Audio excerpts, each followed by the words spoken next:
ধন, সম্পদ, ঐশ্বর্য। মানুষ হয় নিজের সৌভাগ্যের দ্বারা এগুলো লাভ করে থাকেন বা কর্মের দ্বারা। সৌভাগ্য আসলে কি? গ্রহের দশা, যা প্রত্যেক মুহূর্তে বদলাতে থাকে। কর্মের মাধ্যমে যখন আপনি ধন অর্জন করেন, তখন সেই ধন আপনার আগামী প্রজন্ম লাভ করে। সেটা হয় সে ভোগ করে বা তার জন্য তার ভোগান্তি হয়। আর এটা নির্ভর করছে আপনার কর্মের ওপরে। কি কর্ম করেছেন আপনি সেই ধনকে লাভ করার জন্য। যদি আপনি সৎ পথে চলেন, নিষ্ঠা ভরে আপনি কর্ম করে থাকেন এবং তার ফলে আপনি ধন অর্জন করে থাকেন, তাহলে আপনার আগামী প্রজন্ম সেটা ভোগ করবে, সেটা প্রয়োগ করবে নিজের বিকাশের জন্য। কিন্তু যদি আপনি কুকর্ম করে থাকেন, কোনো রকম ছলনা করে থাকেন এই ধন লাভ করার জন্য, তাহলে 100% আপনার আগামী প্রজন্মকে এর জন্য ভুগতেই হবে। তাহলে আপনি কি চাইবেন?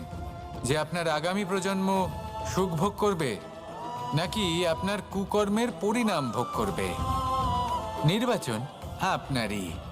আসুন আমার সাথে ভালোবেসে বলুন, রাধা রাধা। লোভ আপনার অন্তরের আরো একটা শত্রু। দেখতে গেলে এটা একটা শব্দ, একটা সংস্কৃত শব্দ। লব ধাতু থেকে উৎপন্ন হয়েছে। এর অর্থ কিছু লাভ করা। কিছু লাভ করা অনুচিত নয়, আরো কিছু লাভ করাও অনুচিত নয়, কিন্তু সব থেকে বেশি আমি লাভ করব। আমি আরো চাই, আরো বেশি চাই, আরো বেশি পেতে চাই। এটাই হলো লোভ। আর এই লোভ যখন গ্রাস করে, তখন আপনি যা পেতে চান, সে ধনই হোক বা মানই হোক, তা অর্জন করার জন্য মানুষ যে কোনো স্তরে পৌঁছে যেতে পারে। যদি মানুষ ধন অর্জন করতে চান, তাহলে তার জন্য তারা অধর্মের পথেও চলতে পারেন। যদি সম্মান অর্জন করতে চান, তাহলে অন্য মানুষকে ছোটও করতে পারেন। শেষ পর্যন্ত আপনার এটা মনে হতে পারে যে যদি একটু অল্পই প্রাপ্ত করতাম, কিন্তু ভালোবেসে প্রাপ্ত করতাম, এই জীবন আরো অনেক বেশি সুখী হতো। লোভ আপনার জীবনে, আপনার মনে কখন যে প্রবেশ করবে সেটা আপনি জানতেও পারবেন না। তাই এটা চিনতে শিখুন আর তৎক্ষণাৎ জীবন থেকে বাইরে ফেলে দিন। যা কিছু লাভ করতে চান তা ভালোবেসে লাভ করুন, আর সেই ভালোবাসার সাথেই বলুন, রাধা রাধা। জীবনে ক্ষমা চাওয়া তাও কিছুটা সহজ, ক্ষমা করতে পারা অত্যন্ত কঠিন। ক্ষমা 2 অক্ষরের এই শব্দ হতে পারে, কিন্তু অত্যন্ত বড় এই শব্দ, অত্যন্ত গুরুত্বপূর্ণ এই শব্দ। কখনো কখনো অন্য কাউকে ক্ষমা করে দেওয়া তাও কিছুটা সহজ কাজ, কিন্তু নিজেকে ক্ষমা করতে পারা অত্যন্ত কঠিন হয়ে দাঁড়ায়। অতীতে যদি আমাদের এমন কোনো ভুল হয় যে কারণে আমরা নিজেকে ক্ষমা করতে পারি না, অনেক সময় এমন কিছু ভুল করে বসি যে বিষয় শুধু আমরাই জানি, কিন্তু আমরা নিজেকে ক্ষমাই করতে পারি না, আর আমাদের বিকাশ সেখানে স্তব্ধ হয়ে যায়। কারণ যদি আপনি ক্ষমা করতে না শেখেন, নিজেকে ক্ষমা যদি না করতে পারেন, তাহলে তা আপনার জীবনের সব থেকে বড় বাধা হয়ে দাঁড়াবে। সেই জন্য জীবনে অবশ্যই শিখুন যে কিভাবে নিজেকে ক্ষমা করতে হয়, আর শিখুন যে আগের করা ভুল আবার কি করে না করা যেতে পারে। এই মন হালকা হবে আর প্রসন্ন হয়ে বলবে, রাধা রাধা।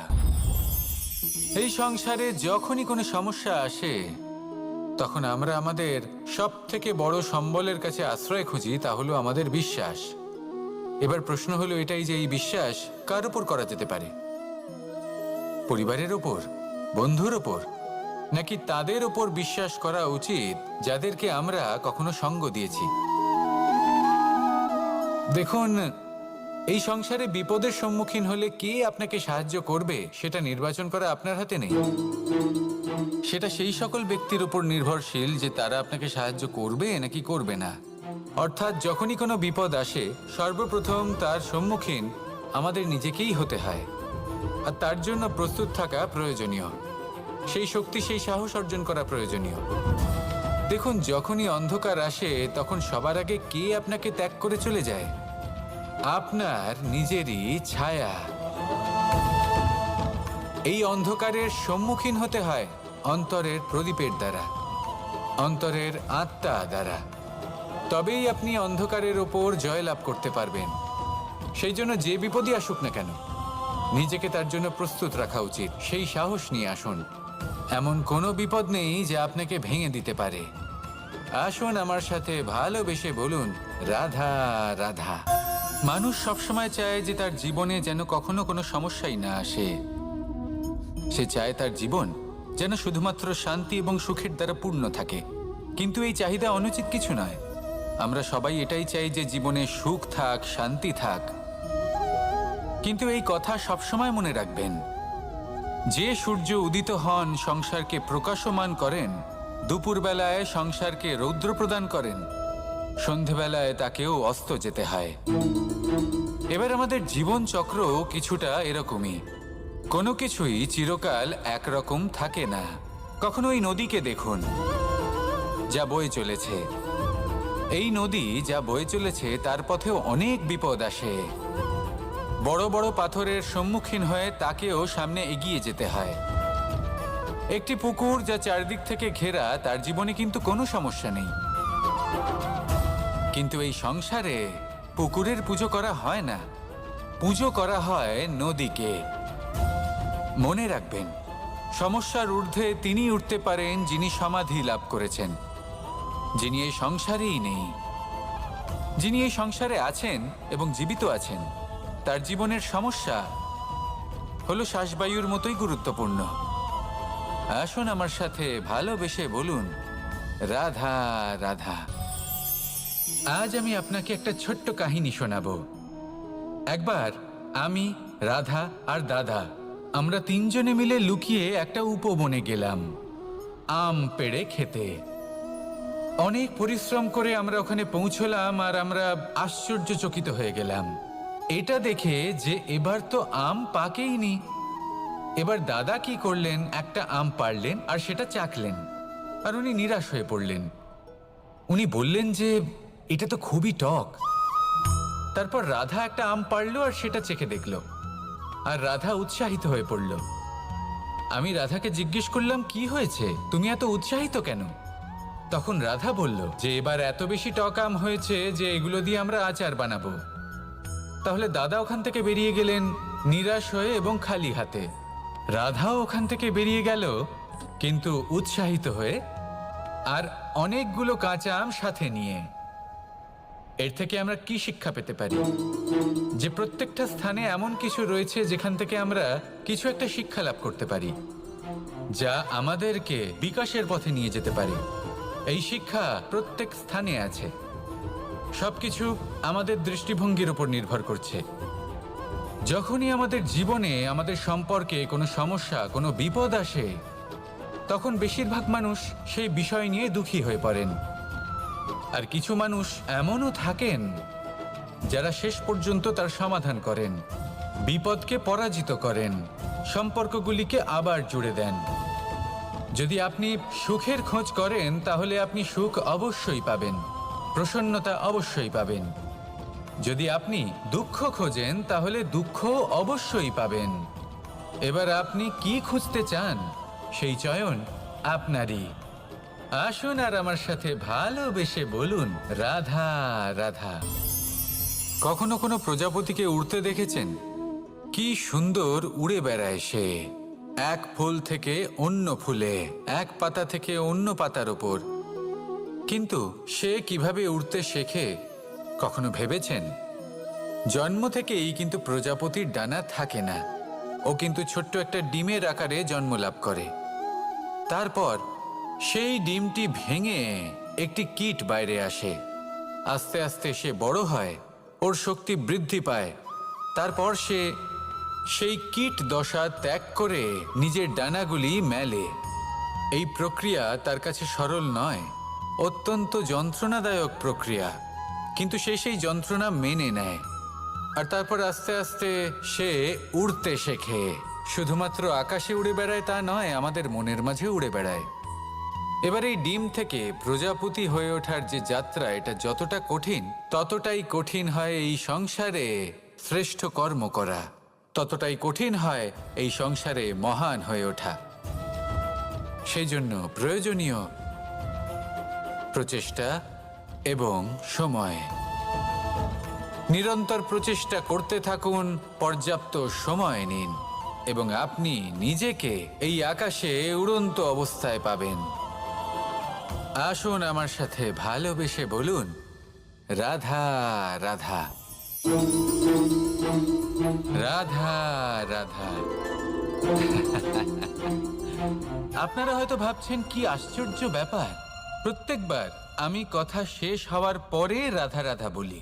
এইবার আমি আগেই বলে দিলাম। কারণটা কি? কারণ হলো অত্যন্ত বিশেষ।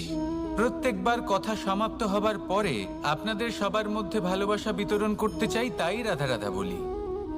কিন্তু এইবার এই নতুন এবং বিশেষ সূত্রপাতে প্রথমে প্রেম বিতরণ করা অত্যন্ত আবশ্যক। এবার একটা বিষয় আছে যা জানেন হয়তো সকলেই, কিন্তু বুঝতে খুব কম জন পারেন। এই প্রেম, এই আনন্দ, এই সকল কিছুর সূত্রপাত হয় নিঃস্বার্থ আবেগের দ্বারা। ঠিক যেমন একজন মাতাকেই দেখে নিন। যখনই একজন মাতা সন্তানকে জন্ম দেন, তখন এই সংসার ভুলে যায় যে তার জন্য এটা একটা নতুন জন্ম। কারণ একজন নারী তখন একজন মাতৃরূপে নতুনভাবে জন্ম নেন। একজন নারী স্ত্রী ও গৃহবধূ রূপে কিছু অধিকার লাভ করে থাকেন, কিন্তু তিনি যখন মা হয়ে যান তখন তিনি শুধুই দান করতে শেখেন। নিজের সন্তানের জন্য কত কিছুই না করেন, তাকে বাৎসল্যের সাগরে ভাসিয়ে নিয়ে যান। এই সংসারে রাজকুমার জন্ম নিতেই পারেন, তাকে রাম এবং লক্ষ্মণ কিন্তু মায়েরাই বানিয়ে তোলেন। একজন গোয়ালা জন্ম নেয়, তাকে দ্বারকাধীশ একজন মাই বানিয়ে তোলেন। পিতা হলেন সেই পর্বত যার একটা অংশ হলো তার সন্তান, কিন্তু মা হলেন সেই শিল্পী যিনি একটা পাথরকে খোদাই করে এমন এক মূর্তি গড়ে তোলেন যাকে সকলে পূজনীয় মনে করেন। তাহলে স্মরণ করুন সেই সকল মুহূর্ত যেগুলি আপনি নিজের মাতার সাথে অতিবাহিত করেছেন। অনুভব করতে পারবেন যে কিভাবে এক মুহূর্তেই এই মন প্রফুল্ল হয়ে ওঠে। এবারের কারণ কি? এর কারণ হলো এই জীবনের আসল দ্বারই হলো মমতা।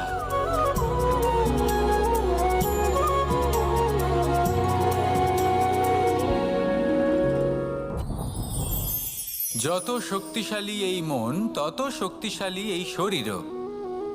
এই যে আমাদের শরীর, এটা আসলে কি? এ হলো একটা রথের মতো। আর একটা রথ ততক্ষণ চলতে পারবে না যতক্ষণ না তাকে কোনো সারথি চালাবে। এই মন হলো শরীরের সারথি।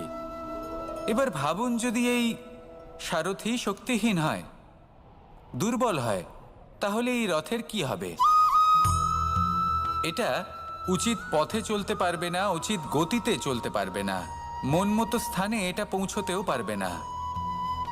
সেই জন্য মনের শক্তি অত্যন্ত প্রয়োজনীয়। এবার মনের শক্তি আমরা কোথা থেকে লাভ করি? দৃঢ়তার শক্তি থেকে। এবার এই শক্তি আমরা কিভাবে বাড়াতে পারি? আমরা প্রতিদিন কিছু নতুন স্থির করি, কিছু ছোট কিছু বড়। আর যেই আমরা নতুন কিছু পূর্ণ করি, আমাদের মনের শক্তি বেড়ে যায়। আর যদি পূর্ণ না করতে পারি, মনের শক্তি কমে যায়। একটা দেওয়ালের মতো ছোট ছোট ছোট ছোট শিলা আমরা একটার পর একটা স্থাপন করে একটা দেওয়াল তৈরি করি। এতগুলো পাথর যখন একত্রিত হয়ে যায়, তখন এমন এক দেওয়াল তৈরি হয় যাকে ভাঙা প্রায় অসম্ভব হয়ে দাঁড়ায়। সেরকমই হয় মন এবং দৃঢ়তা। ছোট ছোট কাজ করে নিজের লক্ষ্য পূর্ণ করুন। এই লক্ষ্য যদি পূর্ণ হয়, তবে মনের শক্তি বাড়বে। কিছুটা এইভাবে যে যত বড়ই বিপদ আসুক না কেন, সেই বিপদ নিজে হার মেনে নেবে, কিন্তু আপনার মন ততটাই শক্তিশালী থাকবে। তাই মনের শক্তি বাড়াতে থাকুন, যাতে আপনি উচিত পথে চলতে পারেন, উচিত গতিতে চলেন আর মনোবাঞ্ছিত স্থানে পৌঁছতে পারেন। তবেই এই মন প্রসন্ন হয়ে বলবে, রাধা রাধা। আমি রাধাকে ভালোবাসি। আর এই কথাটা সমগ্র সংসার জানে। আর সময় অন্তরে লীলার দ্বারা, বিভিন্ন ঘটনা দ্বারা, কর্মের দ্বারা আমি নিজের এই ভালোবাসা রাধার সামনে প্রকাশ করি। এবার আপনি বলবেন, এসবের কি প্রয়োজন? রাধা কি এই কথা জানে না যে কৃষ্ণ তাকে কতটা ভালোবাসে? অবশ্যই জানে, কিন্তু এই যে ভালোবাসা, তা মনে রেখে দেওয়ার জন্য নয়, তা প্রকাশ করার জন্য। আর বারংবার এই ভালোবাসাকে প্রকাশ করা উচিত, উচিত সময় এবং উচিত সুযোগ দেখে। কিরকম? এবার যদি আপনি প্রেমীর সাথে কোনো উৎসবে থাকেন, তাহলে তার সাথে নৃত্য সঙ্গীত করুন। যদি ভিড়ের মাঝে থাকেন, তখন প্রেমীকে সম্মান করুন, একান্তে প্রসাধন করুন। দুঃখের সময় তার হাত ধরে থাকুন, সুখের সময় আলিঙ্গন করে রাখুন। এই প্রেম যত প্রকাশ করবেন, ততই এই প্রেমের বৃদ্ধি হবে। এই প্রেম আরও বেশি গভীর হবে, অটুট হবে। তাই এই প্রেমকে মনে নয়, আপনার জীবনে স্থান দিন। মন খুলে প্রকাশ করুন আর আমার সাথে ভালোবেসে বলুন, রাধা রাধা। মুঠো হাতের শক্তি বেশি, মুঠো খুললেই তা দুর্বল। তা এমন কি থাকা উচিত এই বন্ধ মুঠোয় যা লাখের সমান? মানসিকতা এবং স্বপ্ন। মানুষ জন্মগ্রহণ করে, তার মানসিকতা সময়ের সাথে উন্নত হয়। মানসিকতা অনুযায়ী সে স্বপ্ন দেখে, আর সেই স্বপ্ন সার্থক করতে সে পরিশ্রম করতে থাকে। কিন্তু খুব গুরুত্বপূর্ণ একটা কথা আছে যা আপনার মনে রাখা উচিত। আপনার এই মানসিকতা, আপনার এই স্বপ্ন, তা যেন আপনার নিয়ন্ত্রণে থাকে। আপনার বন্ধ মুঠোয় যেন এর লাগাম থাকে, আপনি যেন এর প্রভু হন। যদি তা হয়, তবেই আপনি লাভবান হবেন। যদি এরা আপনাকে নিয়ন্ত্রণ করতে থাকে, যদি আপনার মুঠো খুলে যায়, না পথ আপনার নিয়ন্ত্রণে থাকবে, না মানসিকতা থাকবে, না স্বপ্ন নিয়ন্ত্রণে থাকবে। আর যদি তাই হয়, তাহলে আপনি আপনার ভবিষ্যৎ নষ্ট করে ফেলবেন। তাই নিয়ন্ত্রণ করতে শিখুন নিজের বিচার বুদ্ধি, নিজের মানসিকতা, নিজের স্বপ্নকে। নিজের এই স্বপ্ন পূরণ করুন আর আমার সাথে ভালোবেসে বলুন, রাধা রাধা। আমার কাছে যশোদা মা যেমন, আমার কাছে দেবকী মা যেমন, আমার কাছে ঠিক তেমনই হলেন গোমাতা। এবার ভেবে দেখার বিষয় হলো এটা, যে এই সংসারে অসংখ্য প্রাণী আছে। একজন গাইকে একজন মায়ের মর্যাদা কেন দেওয়া হয়? তাহলে এর অনেকগুলো কারণ আছে।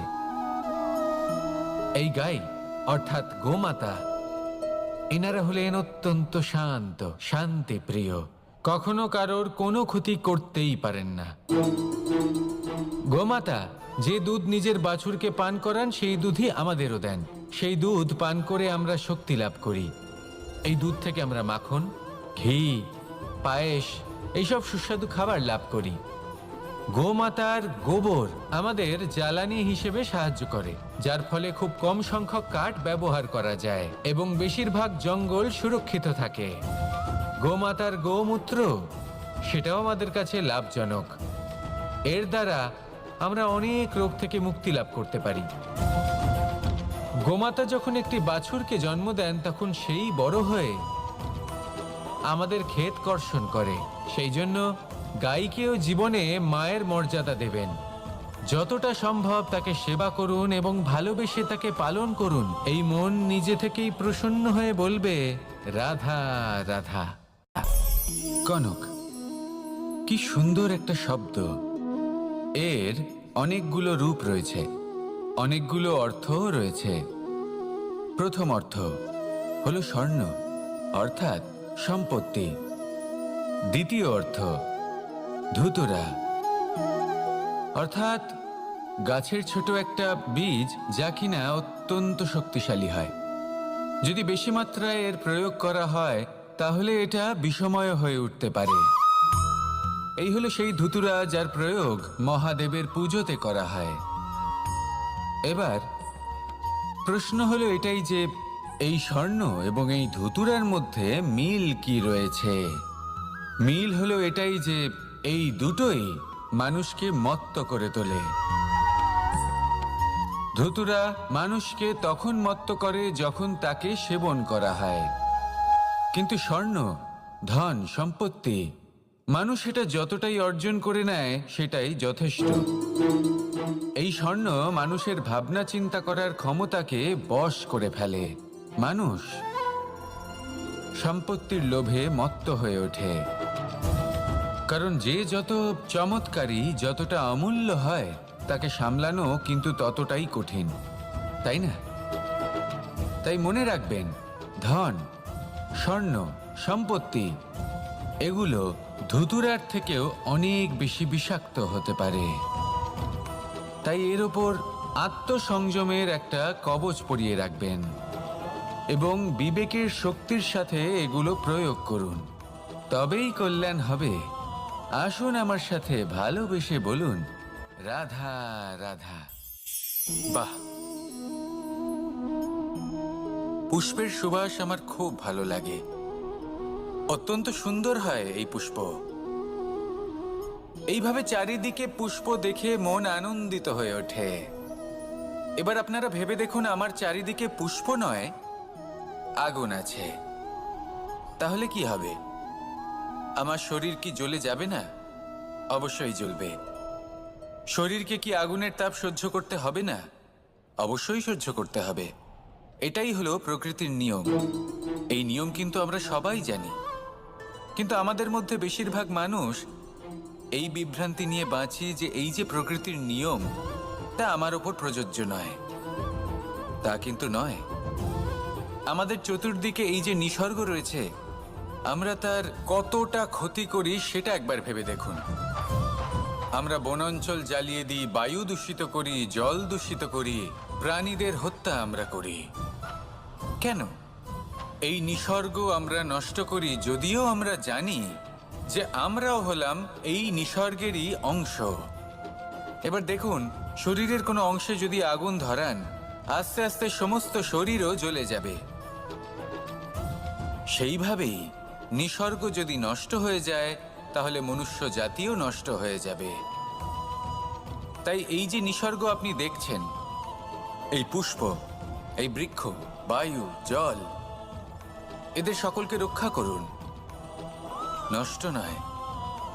মনে রাখবেন, যদি নিসর্গ থাকে মানুষ থাকবে, যদি নিসর্গ থাকে তাহলেই জীবন থাকবে। আসুন আমার সাথে ভালোবেসে রাধা রাধা। ধন, সম্পদ, ঐশ্বর্য, মানুষ হয় নিজের সৌভাগ্যের দ্বারা এগুলো লাভ করে থাকেন বা কর্মের দ্বারা। সৌভাগ্য আসলে কি? গ্রহের দশা, যা প্রত্যেক মুহূর্তে বদলাতে থাকে। কর্মের মাধ্যমে যখন আপনি ধন অর্জন করেন, তখন সেই ধন আপনার আগামী প্রজন্ম লাভ করে। সেটা হয় সে ভোগ করে বা তার জন্য তার ভোগান্তি হয়। আর এটা নির্ভর করছে আপনার কর্মের ওপরে। কি কর্ম করেছেন আপনি সেই ধনকে লাভ করার জন্য? যদি আপনি সৎ পথে চলেন, নিষ্ঠা ভরে আপনি কর্ম করে থাকেন এবং তার ফলে আপনি ধন অর্জন করে থাকেন, তাহলে আপনার আগামী প্রজন্ম সেটা ভোগ করবে, সেটা প্রয়োগ করবে নিজের বিকাশের জন্য।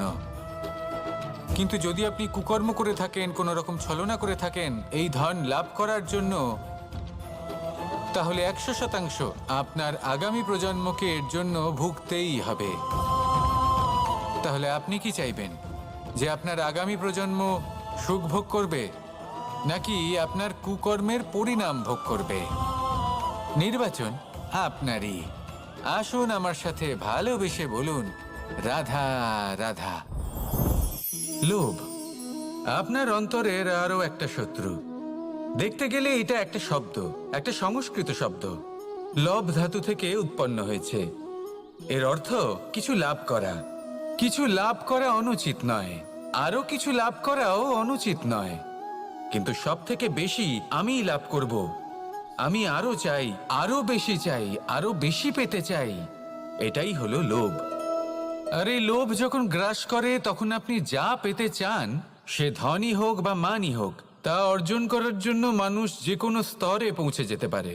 যদি মানুষ ধন অর্জন করতে চান, তাহলে তার জন্য তারা অধর্মের পথেও চলতে পারেন। যদি সম্মান অর্জন করতে চান, তাহলে অন্য মানুষকে ছোটও করতে পারেন।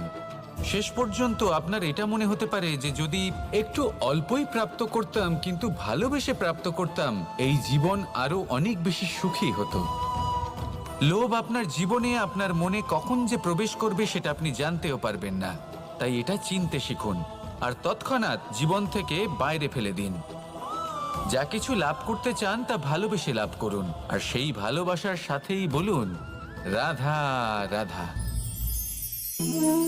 জীবনে ক্ষমা চাওয়া তাও কিছুটা সহজ, ক্ষমা করতে পারা অত্যন্ত কঠিন। ক্ষমা 2 অক্ষরের এই শব্দ হতে পারে, কিন্তু অত্যন্ত বড় এই শব্দ, অত্যন্ত গুরুত্বপূর্ণ এই শব্দ। কখনো কখনো অন্য কাউকে ক্ষমা করে দেওয়া তাও কিছুটা সহজ কাজ, কিন্তু নিজেকে ক্ষমা করতে পারা অত্যন্ত কঠিন হয়ে দাঁড়ায়। অতীতে যদি আমাদের এমন কোনো ভুল হয় যে কারণে আমরা নিজেকে ক্ষমা করতে পারি না, অনেক সময় এমন কিছু ভুল করে বসি যে বিষয় শুধু আমরাই জানি, কিন্তু আমরা নিজেকে ক্ষমাই করতে পারি না, আর আমাদের বিকাশ সেখানেই স্তব্ধ হয়ে যায়। কারণ যদি আপনি ক্ষমা করতে না শেখেন, নিজেকে ক্ষমা যদি না করতে পারেন, তাহলে তা আপনার জীবনের সবথেকে বড় বাধা হয়ে দাঁড়াবে। সেই জন্য জীবনে অবশ্যই শিখুন যে কিভাবে নিজেকে ক্ষমা করতে হয়, আর শিখুন যে আগের করা ভুল আবার কি করে না করা যেতে পারে। এই মন হালকা হবে আর প্রসন্ন হয়ে বলবে রাধা রাধা। এই সংসারে যখনই কোনো সমস্যা আসে তখন আমরা আমাদের সব থেকে বড় সম্বলের কাছে আশ্রয় খুঁজি, তা হলো আমাদের বিশ্বাস। এবার প্রশ্ন হলো এটাই যে এই বিশ্বাস কার উপর করা যেতে পারে? পরিবারের ওপর, বন্ধুর ওপর, নাকি তাদের ওপর বিশ্বাস করা উচিত যাদেরকে আমরা কখনো সঙ্গ দিয়েছি? দেখুন, এই সংসারে বিপদের সম্মুখীন হলে কে আপনাকে সাহায্য করবে সেটা নির্বাচন করা আপনার হাতে নেই। সেটা সেই সকল ব্যক্তির উপর নির্ভরশীল যে তারা আপনাকে সাহায্য করবে নাকি করবে না।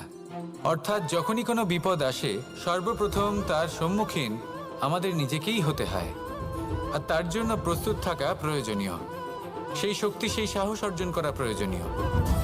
দেখুন, যখনই অন্ধকার আসে তখন সবার আগে কে আপনাকে ত্যাগ করে চলে যায়? আপনার নিজেরই ছায়া। এই অন্ধকারের সম্মুখীন হতে হয় অন্তরের প্রদীপের দ্বারা, অন্তরের আত্মা দ্বারা। তবেই আপনি অন্ধকারের ওপর জয়লাভ করতে পারবেন। সেই জন্য যে বিপদই আসুক না কেন নিজেকে তার জন্য প্রস্তুত রাখা উচিত। সেই সাহস নিয়ে আসুন। এমন কোনো বিপদ নেই যা আপনাকে ভেঙে দিতে পারে। আসুন আমার সাথে ভালোবেসে বলুন রাধা রাধা।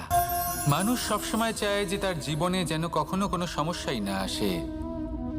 সে চায় তার জীবন যেন শুধুমাত্র শান্তি এবং সুখের দ্বারা পূর্ণ থাকে। কিন্তু এই চাহিদা অনুচিত কিছু নয়। আমরা সবাই এটাই চাই যে জীবনে সুখ থাক, শান্তি থাক।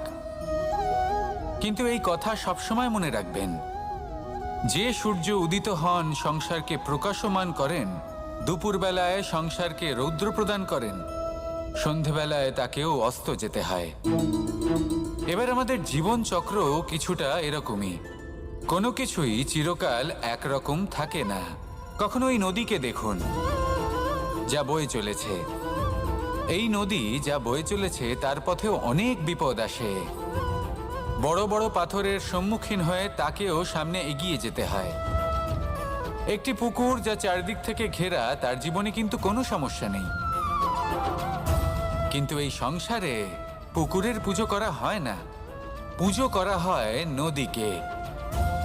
মনে রাখবেন, সমস্যার ঊর্ধ্বে তিনি উঠতে পারেন যিনি সমাধি লাভ করেছেন, যিনি এই সংসারেই নেই। যিনি এই সংসারে আছেন এবং জীবিত আছেন, তার জীবনের সমস্যা হলো শ্বাসবায়ুর মতোই গুরুত্বপূর্ণ। আসুন আমার সাথে ভালোবেসে বলুন রাধা রাধা। আজ আমি আপনাকে একটা ছোট্ট কাহিনী শোনাবো। একবার আমি, রাধা আর দাদা আমরা তিনজনে মিলে লুকিয়ে একটা উপবনে গেলাম আম পেড়ে খেতে। অনেক পরিশ্রম করে আমরা ওখানে পৌঁছলাম আর আমরা আশ্চর্যচকিত হয়ে গেলাম এটা দেখে যে এবার তো আম পাকেইনি। এবার দাদা কি করলেন, একটা আম পাড়লেন আর সেটা চাখলেন। আর উনি নিরাশ হয়ে পড়লেন। উনি বললেন যে এটা তো খুবই টক। তারপর রাধা একটা আম পাড়ল আর সেটা চেখে দেখল, আর রাধা উৎসাহিত হয়ে পড়ল। আমি রাধাকে জিজ্ঞেস করলাম, কি হয়েছে, তুমি এত উৎসাহিত কেন? তখন রাধা বলল যে এবার এত বেশি টক আম হয়েছে যে এগুলো দিয়ে আমরা আচার বানাবো। তাহলে দাদা ওখান থেকে বেরিয়ে গেলেন নিরাশ হয়ে এবং খালি হাতে। রাধাও ওখান থেকে বেরিয়ে গেল কিন্তু উৎসাহিত হয়ে, আর অনেকগুলো কাঁচা আম সাথে নিয়ে। এর থেকে আমরা কি শিক্ষা পেতে পারি? যে প্রত্যেকটা স্থানে এমন কিছু রয়েছে যেখান থেকে আমরা কিছু একটা শিক্ষা লাভ করতে পারি, যা আমাদেরকে বিকাশের পথে নিয়ে যেতে পারে। এই শিক্ষা প্রত্যেক স্থানে আছে। সবকিছু আমাদের দৃষ্টিভঙ্গির উপর নির্ভর করছে। যখনই আমাদের জীবনে, আমাদের সম্পর্কে কোনো সমস্যা, কোনো বিপদ আসে, তখন বেশিরভাগ মানুষ সেই বিষয় নিয়ে দুঃখী হয়ে পড়েন। আর কিছু মানুষ এমনও থাকেন যারা শেষ পর্যন্ত তার সমাধান করেন, বিপদকে পরাজিত করেন, সম্পর্কগুলিকে আবার জুড়ে দেন। যদি আপনি সুখের খোঁজ করেন তাহলে আপনি সুখ অবশ্যই পাবেন, প্রসন্নতা অবশ্যই পাবেন। যদি আপনি দুঃখ খোঁজেন তাহলে দুঃখ অবশ্যই পাবেন। এবার আপনি কি খুঁজতে চান সেই চয়ন আপনারই। আসুন আর আমার সাথে ভালোবেসে বলুন, রাধা রাধা।